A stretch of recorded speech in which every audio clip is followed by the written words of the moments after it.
Buenos días, buenas tardes, buenas noches. Depende de la hora a la que nos estén acompañando. Estamos iniciando el viaje. Estamos escuchando el disco The Pleasure Principle del señor Gary Numan del año 1979, donde viene el clásico tema Cars, no el de la película, pero sí un tema clásico casi de la New Wave, a propósito de que vamos pasando precisamente por los terrenos de lo que, según Samuel García, gobernador de Nuevo León, en unos 3 o 4 meses será el inicio de la planta de la Gigafactory más grande del mundo en Santa Catarina, Nuevo León. Por ahí serían los 90s que la banda, hablando de Gigafactory, curiosamente, ya que nos gusta ligar estos temas, serían los 90s más o menos cuando la banda Fear Factory sacaría el tema Cars, un cover con la participación en el video y en la canción de Gary Numan precisamente, y esto seguramente sirvió para volver a relanzar la carrera musical del señor Numan.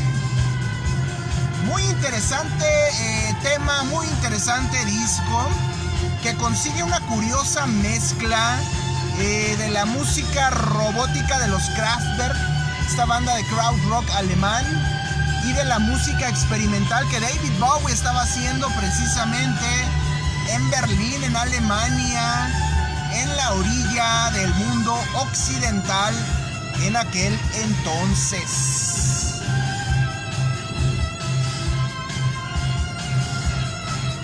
Un discazo de Pleasure Principle. Y bueno, en esta ocasión vamos a hablar de otras cosas. Vamos a hablar de películas. Tengo rato que no hablo de películas. Y vamos a hablar en esta ocasión de la película Que Viva México, del director Luis Estrada. Estrada ya lleva, ¿qué serán? Unas 5 o 6 películas al hilo, precisamente como críticas cada película de un sexenio, de un cambio de régimen, etcétera. Su primer película, La Ley de Herodes, que toma el nombre nada más de una novela de Jorge Ibargüengoitia, un súper escritor mexicano, solamente toma el nombre, y fue una crítica a la dictadura perfecta, a los gobiernos del viejo PRI, y fue una película tan dura, tan mordaz, tan corrosiva, que se dice que fue parte, culturalmente hablando, de la derrota del PRI en el año 2000, cuando gana Vicente Fox del PAN la presidencia de México. Se dice que el PRI trató de todas formas de evitar que esta película llegara a las masas. Sin embargo, la película vio la luz, se convirtió en todo un éxito e implicó o formó parte del derrumbe final de la dictadura perfecta del PRI en México. Estrada de alguna forma tomó la influencia de estos viejos moneros o caricaturistas como Rius, el legendario Rius, precisamente la sátira y el humor negro de Jorge Ibargüengoitia, y muchos otros elementos de directores mexicanos anteriores. Después haría Luis Estrada unas cuantas películas más con esa solidez. No voy a decir que era algo novedoso, sino que simplemente retomaba Estrada ideas de cineastas muy críticos de la sociedad mexicana y del gobierno mexicano en los 70s y los 80s, estuvo Gabriel Retes y hubieron muchos otros. En 1950, uno de mis directores de cine favoritos, el español mexicano Luis Buñuel, da a conocer la cinta Los Olvidados, una película brutal, una película durísima, una crítica demoledora, no solo a México en sí, sino a la sociedad, a todo lo que conlleva el ser mexicano allá en los 50s.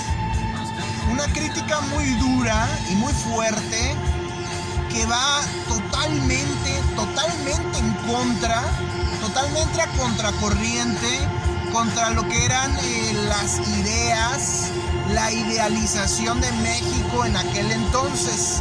Hay que recordar películas como Nosotros los Pobres y de ese tipo de películas en la cual la gente pobre era idealizada, era vista como la gente buena. Y la película de Los Olvidados muestra a un sector de la población, un sector pobre, que son, digamos, seres humanos con virtudes y con defectos, pero muestra a los pobres como personas malas, como personas ruines, como personas bastante miserables como seres humanos. Y esto precisamente indignó, prendió fuego en la sociedad mexicana de aquel entonces, que querían quemar vivo al señor Luis Buñuel por retratar una realidad. Curiosamente saldrían cintas más adelante como Kids, creo que allá por los 90s, con un guión de Harmony Korine, un director de cine que me resulta bastante interesante. Y saldrían muchas otras cintas de ese tipo muy crudas que mostraban partes que la sociedad común y corriente no quería ver. Y precisamente esta crítica tan dura y tan demoledora de Luis Buñuel en Los Olvidados de 1950 sería tan dolorosa para México, para el país, pero sería realmente vernos en el espejo y ver las más crudas realidades de la sociedad mexicana. Hay una película en particular del año 1974 del director de cine Alfonso Arau, papá de Sergio Arau, padre de Sergio Arau. Alfonso Arau era un artista, fue músico experimental con los Tepetacles, una banda que hizo. Después sería colaborador ni más ni menos que de Alejandro Jodorowsky, un cineasta de arte muy peculiar, muy particular, un personaje legendario. Y finalmente en 1974 Alfonso Arau dirige la película Calzón sin Inspector, una de mis películas favoritas de esa época del cine mexicano atrevido, audaz, medio subterráneo de los 70s. Calzón sin Inspector es una crítica, una sátira brutal, inspirada también por la obra de los moneros como Ríos, etc. Y basada en la obra surrealista, absurda, del escritor, un escritor legendario que me encantaba, fuera de onda totalmente, en línea con un David Lynch, en línea con Luis Buñuel, en línea con personajes de este tipo, absurdos, surrealistas. Y estamos hablando de Nikolai Gogol, que escribió precisamente El Inspector, y de ahí toma la idea Alfonso Arau. Otra vez, un retrato escalofriante, brutal, poderoso de la sociedad mexicana por parte de Alfonso Arau. La película Que Viva México, esta película que se acaba de estrenar hace un par de meses en Netflix, precisamente de Luis Estrada, pues vendría a ser una especie de heredera de todo este cine duro, un tanto aparentemente, y que hace duras críticas del gobierno y de la sociedad mexicana, en especial de la sociedad mexicana. La verdad que Viva México no me gustó. Me parece la trama muy poco coherente, aunque es una sátira que pudiera ser incluso absurda y surrealista, pero son ideas aventadas, sin mucho ingenio y sin mucho talento, es a lo que voy. Luis Estrada en esta película se vio perdido totalmente, no tenía una historia fuerte, contundente, coherente, dura, sólida, sobre todo. Bueno, se pierde en un revoltijo de ideas que ni siquiera son graciosas, ni siquiera son cómicas. El sarcasmo, si me quieren decir que es sarcasmo, pues le llegan los talones a Doctor House, por ejemplo. Si me van a decir que es una película sarcástica, los personajes, pudiera ser un acierto o un error por parte de Luis Estrada, que ninguno de los personajes son entrañables, todos son detestables, todos son personajes miserables. No sé si esa sería la intención de Luis Estrada o simplemente no pudo crear personajes con los que alguien se pudiera identificar abiertamente, o será que son todos personajes tan detestables y abominables y esa era la intención, crear un sentimiento de repulsión.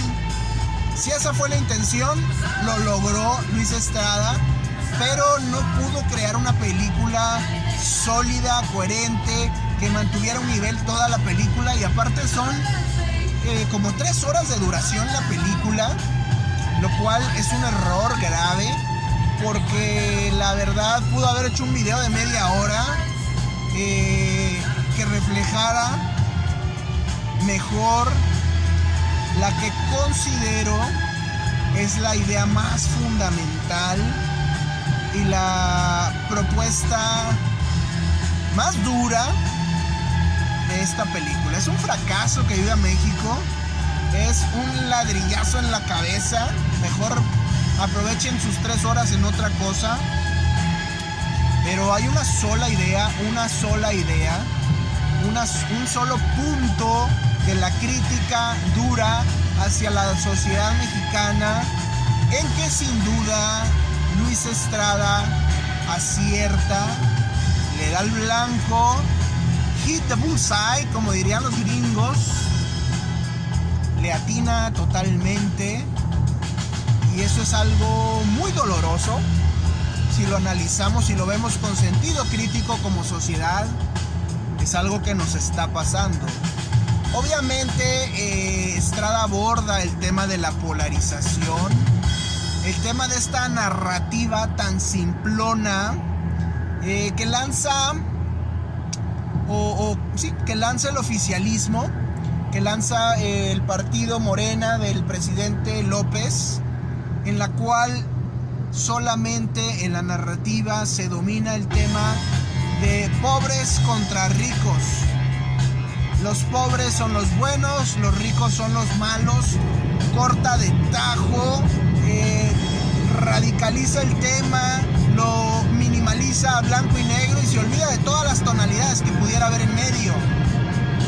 Divide de forma atroz a la sociedad en buenos y malos, divide a la sociedad en pobres y ricos y etiqueta a los pobres como buenos y a los ricos por default como malos, villanos. Nosotros somos los héroes. Siendo que la gente inteligente y la gente pensante sabe que no es así. Pero hay que recordar que en México el tema de la educación nos tiene jodidos. La educación promedio del mexicano está por los suelos. El mexicano no quiere ir a votar, va a votar el 50% de la gente convocada para ir a votar, no le interesa, es apática en este sentido, no cree en la democracia y dice que gane el que sea, eso está comprado, está robado, bla, bla, bla, bla. El punto clave de la película para mí, que viva México de Luis Estrada es que hoy en día los sectores más desfavorecidos de la población, que crecieron y que fueron olvidados, como diría Luis Buñuel, por décadas, por este neoliberalismo satanizado hoy en día, tan satanizado hoy en día, ha creado un resentimiento brutal en la población más necesitada, más desfavorecida en este país, al grado de que una parte de este sector se alegra cuando le suceden desgracias al sector más favorecido. Esto es terrible, es una realidad y es parte del ser humano. No puedes decir que alguien es malo por eso, pero sí puedes decir que la situación es muy desfavorable para el país. Cuando unos se alegran por la desgracia de otros, sean ricos o pobres, tienes una división, tienes una lucha de clases, como diría Karl Marx, que está destripando al país. Cuando pobres se enfrentan contra ricos, cuando ricos se enfrentan contra pobres, tienes prácticamente una guerra interna, una lucha de clases. Y esto es lo que está pasando en México, y esto es lo que obviamente el descuido de gobiernos anteriores hacia estos sectores más desprotegidos, más desfavorecidos, más pobres, más humildes, esto es lo que ha provocado que ahora, cuando sufre el rico de alguna forma, el pobre se alegra. Esto no debería de ser así, ni en ese orden, ni en el orden contrario. Somos todos un país, somos todos México. El problema es que el rico por mucho tiempo olvidó al pobre, y ahora el pobre, cuando ve que sufre el rico porque sus negocios no venden, porque le va mal, porque se tiene que ir del país a otro lado, porque no hay inversión, porque lo asaltan, porque lo roban, porque lo vandalizan, resulta que ahora la gente más necesitada se ríe y dice que bueno, se lo merecen. La llamada justicia social se convierte en una injusticia brutal del lado que sea. Del lado que sea, se convierte en real injusticia. Y el problema es que esto se está cada vez más arraigando en la sociedad mexicana. Y es parte de lo que he hablado con respecto a la oposición, que no ha sabido de ningún lado, de ninguna forma, hallar una solución a esta narrativa. Ya no es tomar la narrativa, porque la narrativa, damas y caballeros, señores de la oposición, señores de la ultraderecha, señores de lo que sea, entiéndanlo.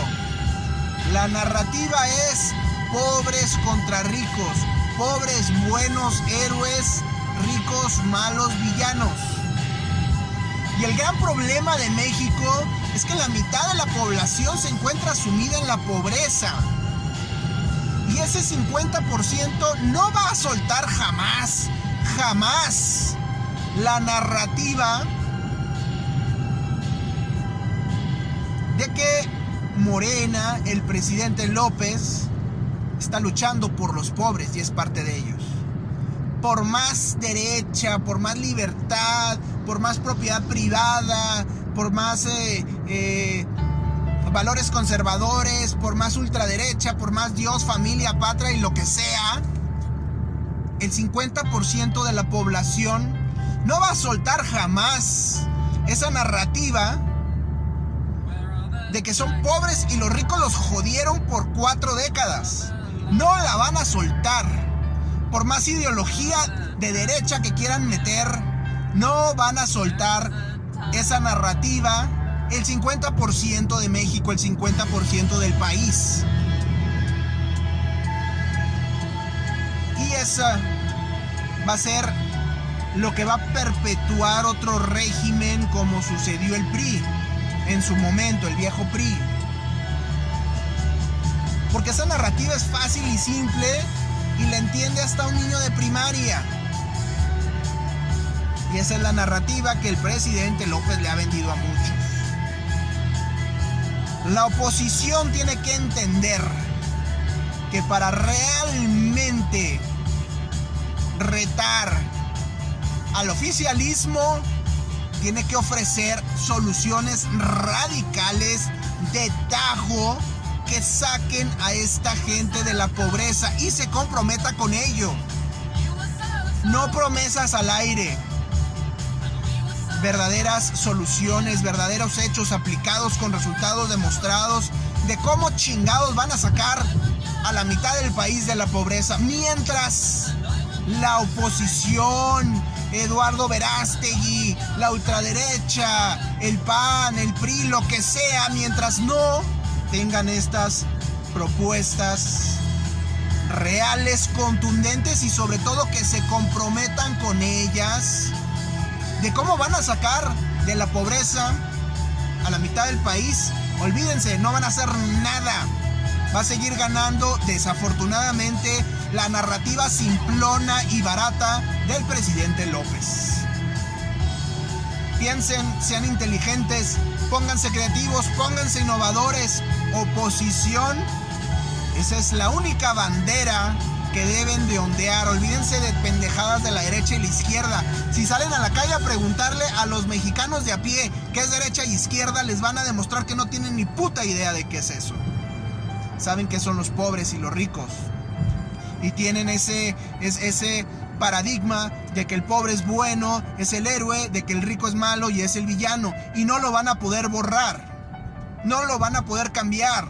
No van a poder alterar ni robarse esa narrativa. Jamás.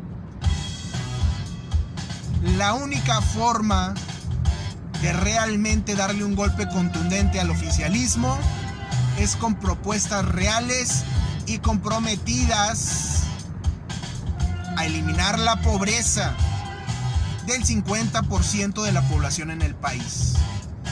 Quieren el poder, quieren llegar, empiecen a lanzar sus ideas de cómo van a eliminar la pobreza en México. Ahí está el reto.